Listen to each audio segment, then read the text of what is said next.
RealtyNXT presents Let's Talk Business series, where we talk about different verticals of real estate with industry experts to deep dive into the current trend and explore future possibilities. This series is sponsored by Totality. Totality keeps you hooked with all progress updates around your sales and marketing, providing 100% automation to realtors.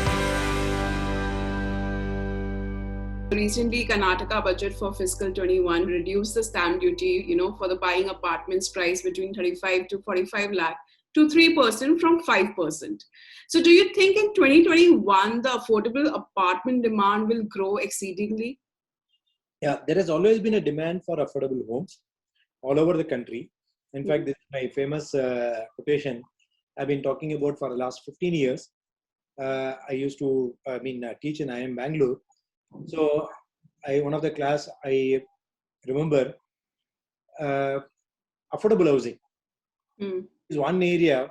The demand is likely to continue for 20 years at least. This is what I spoke. During one of my class, I mentioned about I think 12, 13 years ago, 15 years ago. So it is likely to continue for at least the next 20 to 25 years. That was my famous statement. A lot of people asked, will it continue for such a longer period? Yeah. Now, if you ask me today, the demand is for the next 20 years. It is not over yet. So hence, there has been a demand for affordable housing in a much, much larger scale. And it's here to stay for at least next 20 years from now. Even alone last 15 years, next 20 years it is likely to stay. All these kind of concessions probably going to help further, address on the supply side. There are two things. On affordable housing, there is a constant demand, and I expect that to happen for the next 20 years. Yeah. Be there for next 20 years.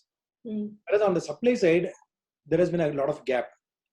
Not much supply is available for affordable housing because the developers are not incentivized. Right. Once there is an incentive provided for the developers and also the consumers, the more number of people will come into it. Hence, the 20 years may come down to 15 years if supply side there is an increase. Currently, I'm not seeing a big increase, but all these kind of, government started addressing this. All these small things can help in addressing the supply side also. So I expect it's not only 21, for the next 20 years, there's going to be a good demand for affordable housing.